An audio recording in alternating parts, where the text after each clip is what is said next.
The Evil Eye, by the way, I was wondering if you knew any stories that deal with internalized racism.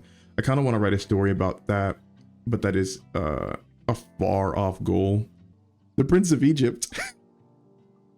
I mean, is an entire story about Moses being culturally Egyptian and then looking down on the Israelites and like the Hebrews and stuff until obviously he has to like learn to live alongside them, and he has like his entire worldview change, and the Egyptians literally treated like second-class citizens.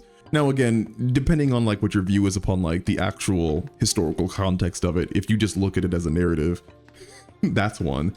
And by living alongside the Hebrews and, you know, eventually marrying into them and seeing their plight and having to deal with some of the things that they deal with, he has to like face, I think, because he obviously is Hebrew.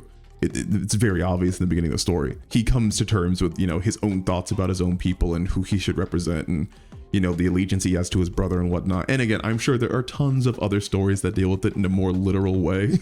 But the Prince of Egypt is the first story that came to mind, because like there will be like periods of time where I will just like straight up spend a day or 2 days just listening to the Prince of Egypt soundtrack, because it's like that good.